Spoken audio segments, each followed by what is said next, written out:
ఇంతకుముందు చాలా ఎలక్షన్ చూసామండి, కానీ ఈసారి ఎలక్షన్లో లాగా తండోపతండాలుగా ఎన్ఆర్ఐలు ఇంతమంది రావటం, ఇంత యాక్టివ్గా క్యాంపెయిన్ చేయడం నేనైతే ఎప్పుడు చూడలేదు. ఇది ఎందుకు అంటే అందరికీ ఒకటే బాధ. ఆంధ్రప్రదేశ్ విడిపోయినప్పుడు మా అందరికీ చాలా గొప్పగా చెప్పుకునేవాళ్ళం, మాది one of the best states అవుతుంది ఇండియాలోని. ఒక 5 ఏళ్ళు మేము we all felt very proud.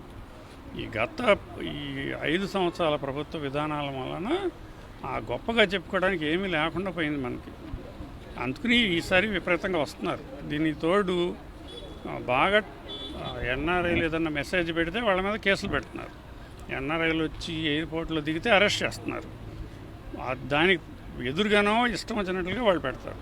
కానీ ఏదో ఒక రోజు పిల్లినైనా గదిలో పెట్టి కొడితే ఎదురు తిరుగుతుంది. ఇప్పుడు అదే జరుగుతుంది. సో ఈసారి అందరూ చాలా కసిగా ఉన్నారు. చంద్రబాబు గారి గవర్నమెంట్ వెనక్కి తీసుకొస్తే కానీ ఈ రాష్ట్రం వెనక్కి తిరగదు. మాకందరికీ పర్సనల్గా ఏ గవర్నమెంట్ ఉన్నా ఏమీ తేడా రాదు. కానీ మాతో పాటు పెరిగిన పిల్లలు, మాతో పాటు మా తల్లిదండ్రులు, మా బంధువులు, వాళ్ళకు కూడా మాకున్న ఫెసిలిటీస్ అన్నీ రావాలని మేము ఎప్పుడు అనుకుంటాం. ఇప్పుడున్న పరిస్థితి చూస్తే మటుకు అవి వచ్చే అవకాశం లేదు. సో దీనికోసమనే ఇదంతా పెట్టాము. ఈసారి చాలా బాగా పనిచేస్తున్నారు, వేల మంది ఎన్ఆర్ఐలు. ఇప్పుడు ఎగ్జాక్ట్గా ఈ ప్రోగ్రాము ఏంటనేది రాధాకృష్ణ గారు చెప్తారు.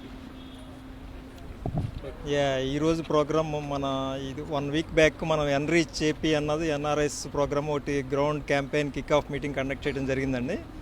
సో దానిలో వచ్చిన వాళ్ళందరినీ కూడా మేము ఒక 175 కాన్స్టిట్యున్సీస్కి వాళ్ళని ఈక్వల్గా డిస్ట్రిబ్యూట్ చేసి వాళ్ళందరినీ గ్రౌండ్ వర్క్ చేయమని చెప్పేసి పంపడం జరిగింది.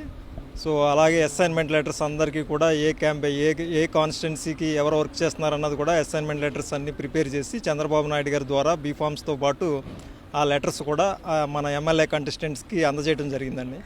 సో దానిలో మన కంటిన్యూషన్ భాగంగా ఈరోజు మనం ఎన్రైజ్ ఏపీ అంటే ఆంధ్ర ఓటర్స్ని మేలుకొల్పడానికి ఒక ప్రోగ్రామ్ క్రియేట్ చేయడం జరిగింది. దీనిలో భాగంగా ఎన్ఆర్ఐస్ అందరూ 1,00,000 జాబులు మేమే ఇవ్వగలుగుతాం, చంద్రబాబు నాయుడు గారు అధికారంలోకి వస్తే కనుక మన ఎన్ఆర్ఐస్లోనే ఒక 4,000-5,000 ఎంటర్ప్రీనియర్స్ ఉన్నారు. సో వీళ్ళే కనీసం ఒక 20,000 జాబ్స్ ఇస్తే కనుక మనకి 20 జాబ్స్ ఇచ్చినా కూడా మనకి 1,00,000 జాబ్స్ అయిపోతాయి. అలాగే మన ఎన్ఆర్ఐస్లో అందరూ కూడా టాప్ 20 కంపెనీస్లో వర్క్ చేస్తున్న వాళ్ళు చాలామంది ఉన్నారు, వందలాది మంది ఉన్నారు. సో వీళ్ళందరి రిఫరెన్స్లో కూడా మనం వేల కొలది జాబ్స్ క్రియేట్ చేయొచ్చు. అందుకనే ఈ వచ్చే 5 ఇయర్స్లోనూ మన చంద్రబాబు నాయుడు గారు అధికారంలోకి వస్తే కనుక ఈ వచ్చే 5 ఇయర్స్లోనూ 1,00,000 జాబులు ఎన్ఆర్ఐ టీడీపీ తరఫున ఇవ్వగలటం అన్నది చాలా చిన్న విషయం అండి. సో తప్పనిసరిగా బాబు గారు అధికారంలోకి వస్తే మా ఎన్ఆర్ఐ టీడీపీ తరఫున మేము 1,00,000 జాబులు ఇవ్వటం జరుగుతుంది. సో అలాగే ఈసారి డాక్టర్ రవికుమార్ వేమూరి గారి గైడెన్స్ తోటి మేమందరం చక్కగా ఒక 1 ఇయర్ నుంచే మొత్తం ప్రతి మన యొక్క రాష్ట్రంలో జరుగుతున్న అన్యాయాలని గమనిస్తూ ఎన్ఆర్ఐస్ అందరూ కూడా ఒక్క తాటిపైకి వచ్చారు. సో ఎప్పుడూ లేనంత యాక్టివ్గా మేము ఏ ప్రోగ్రామ్ క్రియేట్ చేసినా కూడా అక్కడి నుంచి వేల కొలది డాలర్స్ ఖర్చు పెట్టుకుని ఇక్కడికి వచ్చి ఒక గత 2 monthsగా కూడా గ్రౌండ్లో వర్క్ చేస్తున్నారండి.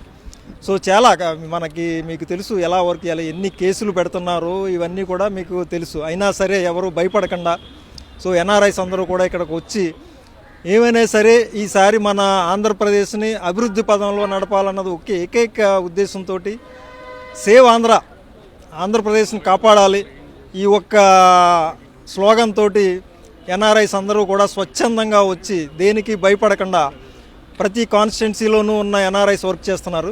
సో అలాగే ఈరోజు మనం ఈ ఫ్లాగ్ ఆఫ్ చేసిన క్యాంపెయిన్ ఎన్రైజ్ ఏపీ అన్నది. సో ఈ క్యాంపెయిన్లో భాగంగా మేము 4 టీమ్స్ పంపడం జరుగుతుందండి. మన నార్త్ ఆంధ్రాకి ఒక టీము, మన రాయలసీమ నెల్లూరుకి ఒక టీము, అలాగే మన గోదావరి డిస్ట్రిక్ట్ ఒక టీము, ఒకటి ఒంగోలు, గుంటూరు అండ్ విజయవాడకు ఒక టీము పంపడం జరుగుతుంది. ఈ టీమ్స్ ప్రతిరోజు మినిమం ఒక 3 కాన్స్టిట్యున్సీస్ వెళ్తారండి. వెళ్ళి అక్కడ ఉన్న లోకల్ ఎమ్మెల్యే కంటెస్టెంట్ తోటి ఇంటరాక్ట్ అవి ఆయన రోజు పాల్గొంటున్న ప్రోగ్రామ్స్లో వీళ్ళు కూడా పార్టిసిపేట్ చేయడం జరుగుతుంది. పార్టిసిపేట్ చేసి ఆ లోకల్గా ఉన్న సమస్యలతో పాటు సో మన ఆంధ్రప్రదేశ్ ఓవరాల్గా ఆంధ్రప్రదేశ్ మరలా అభివృద్ధి పదంలో నడపాలంటే మనం కంపల్సరీగా ఓటింగ్లో పాల్గొనడం ఒకటి నెంబర్ 1.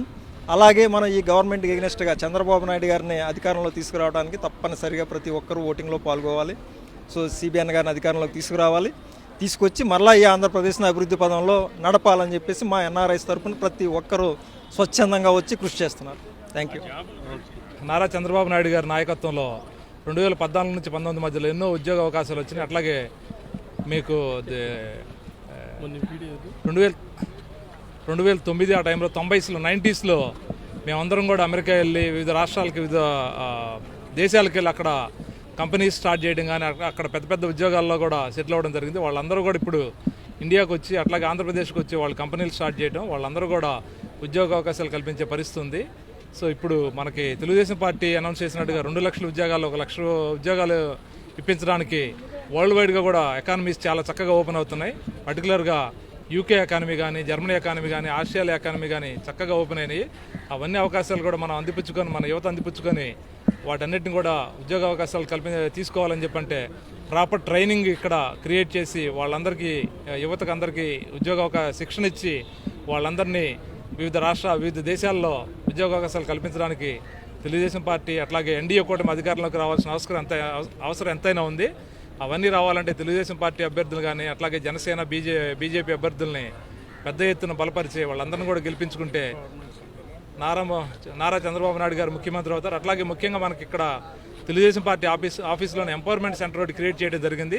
పార్టీ అధికారంలో లేకపోయినా కానీ ఎంపవర్మెంట్ సెంటర్ క్రియేట్ చేసి వివిధ రంగాల్లో వాళ్ళందరూ కూడా ట్రైనింగ్ ఇచ్చేసి అటు టెక్నాలజీ రంగంలో కానీ అట్లాగే నాన్ టెక్నికల్ ఎలక్ట్రికల్ కానీ వివిధ రంగాల్లో యువతకి వాళ్ళకి ట్రైనింగ్ ఇచ్చి ఆల్రెడీ చాలామందిని కూడా వివిధ దేశాలకు పంపించడం జరిగింది.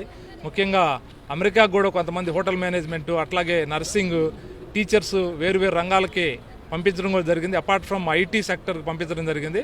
అలాగే ఇప్పుడు మనం చూస్తే ఇక్కడ యూకే కానీ వివిధ దేశాలు కూడా ఆల్రెడీ గవర్నమెంట్ లేకపోయినా కానీ తెలుగుదేశం పార్టీ సొంత ఖర్చులతోటి వాళ్ళు ఎంపవర్మెంట్ సెంటర్ స్టార్ట్ చేసి పెద్ద ఎత్తున అక్కడ పంపించడం జరిగింది. గవర్నమెంట్ ఉంటే ఇంకా ఎక్కువ పెద్ద ఎత్తున యువతని వాళ్ళకి ట్రైనింగ్ ఇచ్చి వివిధ దేశాల్లో వాళ్ళకి ఉద్యోగ అవకాశాలు కల్పించడానికి అవకాశం ఉంటుందని చెప్పానని ఈ సందర్భంగా అందరూ కూడా రాష్ట్ర వ్యాప్తంగా ప్రతి ఒక్కరు కూడా ఆలోచించి రేపు 13న జరగబోయే ఎలక్షన్స్లో తెలుగుదేశం పార్టీ అభ్యర్థుల్ని ఎన్డీఏ అభ్యర్థుల్ని పెద్ద ఎత్తున గెలిపించి వాళ్ళందరినీ కూడా అఖండ మెజార్టీతో గెలిపించి నారా చంద్రబాబు నాయుడు గారిని మరొక్కసారి ముఖ్యమంత్రిగా తీసుకురావాల్సిన అవసరం మనందరికీ కూడా ఉంది. మన బిడ్డలు కానీ మన ఫ్యామిలీ మెంబర్స్ కానీ అందరూ కూడా సెటిల్ అవ్వాలంటే అది జరగాల్సిన అవసరం ఉంది. Thank you all. నమస్కారం అండి. ఈరోజు కేంద్ర రాష్ట్ర పార్టీ కార్యాలయం దగ్గర ఎన్ఆర్ఐ టీడీపీ ఆధ్వర్యంలో ఎన్రైస్ అనే ప్రోగ్రామ్ని కిక్ఆఫ్ చేయడం జరిగిందండి. ఒక్క ఉద్దేశం మాత్రం, ప్రథమ ఉద్దేశం ఒకటేనండి. రాష్ట్ర ప్రజలందరికీ కూడా సూటిగా చెప్తున్నాం, ఏ స్వేచ్ఛ సమానత్వం అయితే డాక్టర్ బిఆర్ అంబేద్కర్ గారు రాజ్యాంగ ప్రకారం మనందరికీ అందించారు, ప్రశ్నించే తత్వంతో ముందుకెళ్ళండి అని చెప్పారు. ఈరోజు చూస్తే ఒక 20 రోజుల నుంచి ఎన్ఆర్ఐస్ వర్క్ చేస్తూ ఉంటే ప్రతి ఎన్ఆర్ఐని ఏదో విధంగా సందర్భం ఉన్నా లేకపోయినా కేసుల్లో ఇరికించడం, ఏదో విధంగా స్టేషన్లో పిలిపించి వార్నింగ్ ఇవ్వటం. నిన్న పల్నాడు జిల్లా క్రోసూరులో నా మీదే ఎఫ్ఐఆర్ ఫైల్ చేయడం జరిగింది, ఛార్జ్షీట్ వేశారండి. కేవలం నేను చేసిన తప్పేంటంటే ఎమ్మెల్యే గారు ఆవిడ ఉన్న ఊర్లోకి తెలుగుదేశం పార్టీ తరఫున ప్రచారానికి వెళ్ళటం. 2, వాడు పెట్టిన కేసు కూడా ఏంటంటే మన ప్రచార వాహనాలకు పర్మిట్లు రెన్యూ చేసుకుంటూ ఉంటారు. ఒక ప్రచార వాహనానికి వచ్చిన దానికి రెన్యువల్ కాపీ మన చేతికి రాలేదు. ప్రాబ్లం అది. కాపీ లేక కాదు, అప్రూవల్ లేక కాదు, కాపీ మన చేతికి రాలేదు. సో ఇలా ఇక్కడ చట్టాన్ని ఎలా అయినా మీకు తెలుసు కదా ఇక్కడ ఎలా ఉంటుందో. సో దయచేసి ఆత్మస్థైర్యం కోల్పోకుండా మేమందరం కూడా డెఫినెట్గా ఏది ఏమైనా కూడా చంద్రబాబు నాయుడు గారి కోసం రాబోయే 20 రోజులు కష్టపడతాం. ముఖ్యంగా ఆంధ్రప్రదేశ్ యువతకు చెబుతున్నాను, బాబు ఇక్కడ మాకు జరక్కో, ఇక్కడ ఏ అందుబాటులో లేకపోతే ఇంకో దానికో రాలేదు. మీ భవిత కోసం రాబోయే రోజుల్లో ఒక సమర్థ నాయకుడు, ముందు చూపు గల చంద్రబాబు నాయుడు గారు వస్తే మీ ఇక్కడ అనుకున్నారు వీళ్ళందరూ భవిత కోసం 4 ఉద్యోగాలు వస్తాయి. అలాగే NRI TDP and overall world wide విభాగం రవి వేమూర్ గారి ఆధ్వర్యంలో చేస్తున్నటువంటి వాళ్ళు ప్రామిస్ చేస్తుంది ఏంటంటే మీకు ఉద్యోగ కల్పన కల్పిస్తాం, మీ భవిష్యత్తుకు భరోసా ఇస్తాం. అక్కడ ఎవరైతే ఇదే అడుగుల్లో ఇదే ప్రాంతంలో పెరిగి తెలుగు మీడియాలు చదువుకొని కూడా స్టిల్ ఈరోజు ఒక ఉజ్వల భవిష్యత్తు ఎంజాయ్ చేస్తున్నారు వాళ్ళందరూ కూడా మీకు చేయందించి రాబోయే కాలంలో ముందుకు వస్తాం. ఇది కేవలం తెలుగుదేశం పార్టీ ద్వారా మాత్రమే సాధ్యం. ఎందుకంటే మీరు చూస్తే రాబోయే పాతకాలంలో కూడా, గతకాలంలో అధికారంలో ఉన్నప్పుడు కూడా ఎప్పుడు కూడా ఆలోచన విద్య, అవకాశాలు, వాళ్ళ అభ్యున్నతి ఇదే మార్గంగా చంద్రబాబు నాయుడు గారు ఆలోచన ఎప్పుడు జరుగుతుంది. ఈరోజు హైదరాబాదు ఎంజాయ్ చేస్తున్నటువంటి స్టేటస్ కానివ్వండి, జనరేట్ అవుతున్న మనీ కానివ్వండి, ఆ మహానుభావుడు 20 సంవత్సరాల క్రితం విజన్ 2020తో ఆలోచించి మనందరికీ చెప్పిన విషయం మీ అందరికీ తెలుసు. సో ఖచ్చితంగా జాబ్ కావాలంటే బాబు గారు రావాలి. ఆంధ్రప్రదేశ్ భవిత కోసం, రాష్ట్ర ప్రగతి కోసం, యువత భవిత కోసం, మహిళా సాధికారత కోసం ఏ రంగం చూసుకున్నా కూడా అభివృద్ధి సంక్షేమాన్ని 2 చక్రాలుగా తెలుగుదేశం పార్టీ గత 43 సంవత్సరాలుగా అప్రతిహతంగా ముందుకు తీసుకెళ్తుంది. దానికి ముందుకు తీసుకెళ్ళడానికి మా అందరి సహకారం సహాయం అందిస్తాం. తప్పకుండా చంద్రబాబు గారిని ముఖ్యమంత్రిగా చూస్తాం. రాష్ట్రాభ్యుదయం మరింత ముందుకెళ్తుందని ఆశిస్తూ ధన్యవాదాలు తెలుపుతున్నాను.